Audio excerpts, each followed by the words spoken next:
అందరికీ హాయ్ అండి. Welcome back to my channel. ఈరోజు రెసిపీ వచ్చేసి క్యారెట్ హల్వా. ఇంటికి ఎవరైనా చుట్టాలొచ్చినా, అలాగే స్కూల్ నుండి పిల్లలొచ్చినా తేలికగా, హెల్తీగా చేయాలంటే మాత్రం ఈ క్యారెట్ హల్వా చేసేయొచ్చు. ఇందులో చాలా తక్కువ షుగర్ మనం యూజ్ చేస్తాము. సో, హెల్తీగా కూడా ఉంటుంది. అలాగే చూడడానికి ఎంతో అందంగా, రిచ్‌గా, డెలిషియస్‌గా ఉంటుంది. ఈ క్యారెట్ హల్వా చేయడం చాలా ఈజీ. అలాగే ఇందులో ఎలాంటి మిల్క్ మేడ్ కానీ, ఇతర పదార్థాలు ఏమీ వాడకుండా సింపుల్‌గా, హెల్తీగా ఎలా చేయాలో చూద్దాం. అలాగే దీన్ని చేయడం చాలా ఈజీ అండి.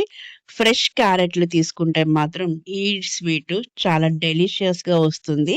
ఇంకా ఈ స్వీట్ ఎలా చేయాలి, ఇంగ్రీడియెంట్స్ ఏంటో చూసేద్దాం. ముందుగా ఒక పాన్ పెట్టి 1 ½ టేబుల్ స్పూన్ నెయ్యి వేయాలి. ఇది వేడెక్కాక ఫ్రెష్ క్యారెట్ 2 కప్పులు తురుము వేయాలి. అస్సలు తడి లేకుండా పొడి క్లాత్‌తో తురిమి వేయాలి. ఈ క్యారెట్ నెయ్యిలో మొత్తం కలిపాక లిడ్ పెట్టేసి 3 మినిట్స్ లో ఫ్లేమ్‌లో పెట్టి ఉంచాలి.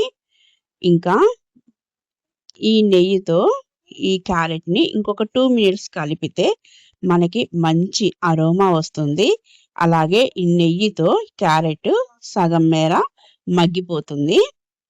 ఇప్పుడు ఈ క్యారెట్‌ని బాయిల్ చేయడానికి ఫుల్ క్రీమ్ పాలు తీసుకోవాలి. ఇవి పచ్చి పాలే. ఇక్కడ ఫుల్ క్రీమ్ పాలు మాత్రమే తీసుకోవాలి. అప్పుడే మనకి స్వీట్ చాలా టేస్టీగా వస్తుంది. ఇంకా ఈ పాలన్నింటిని ఒకసారి కలిపాక ఒక 2-3 మినిట్స్ లిడ్ పెట్టేసి లో ఫ్లేమ్‌లో ఉంచాలి. నెక్స్ట్ ఈ స్వీట్‌ని ఈ పాలు మొత్తం ఎగిరిపోయేంత వరకు అప్పుడప్పుడు కలుపుతూ ఉండాలి. ఇందులో మనం ఎలాంటి మిల్క్ మేడ్ లాంటివి ఏమీ వాడొద్దు.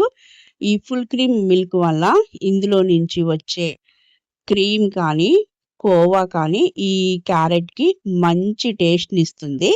అలాగే అడుగు పట్టకుండా కలుపుతూ బాయిల్ చేయాలి. ఈ పాలు మొత్తం ఎగిరిపోయేసరికి క్యారెట్ మొత్తం కుక్ అయిపోతుంది. ఇప్పుడు ఇందులోకి షుగర్ వేయాలి. అరకప్పు నుంచి ముప్పావు కప్పు మాత్రమే షుగర్ పడుతుంది. అంతకన్నా ఎక్కువ వేయొద్దు. ఇంకా తక్కువ వేసినా సరే నో ప్రాబ్లమ్. ఇప్పుడు ఈ షుగరు కలిసిపోయేంత వరకు కలపాలి. ఈ షుగర్ కరిగాక వాటర్ వస్తుంది. ఈ వాటర్ మొత్తం అయిపోయేంత వరకు అప్పుడప్పుడు కలుపుతూ ఉండాలి. అప్పుడే మనకి మంచి అరోమా వస్తుంది. ఇంకా లాస్ట్‌లో దగ్గర పడేటప్పుడు అంచులు కూడా తీస్తూ ఉండాలి. ఇంకా ఫ్లేవర్ కోసం హాఫ్ స్పూన్ ఇలాచీ పౌడర్ వేసి కలపాలి. ఈ కోవా అంతా ఇందులో కలిసిపోయేలాగా ఈ బాండీని ఇలా కలుపుతూనే ఉండాలి.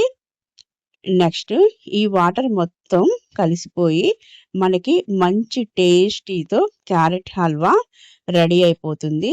ఇందులోకి మనం నట్స్ వేద్దాం. ఈ నట్స్ ఏమైనా తీసుకోవచ్చు.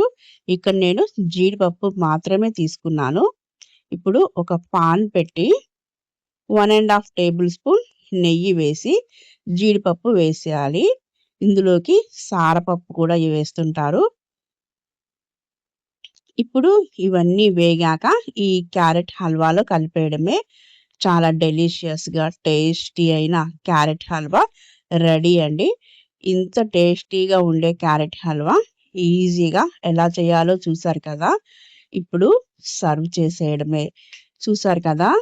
క్యారెట్ హల్వా చేయడం ఎంత ఈజీనో. మనం ఎలాంటి కోవా, మిల్క్ మేడ్ యూజ్ చేయకపోయినా చాలా ట్రెడిషనల్‌గా, టేస్టీగా వచ్చేస్తుంది. నా వీడియో మీకు నచ్చినట్లయితే please like, share and subscribe my channel. మరిన్ని వీడియోస్‌తో మళ్ళీ కలుద్దాం. Thank you for watching.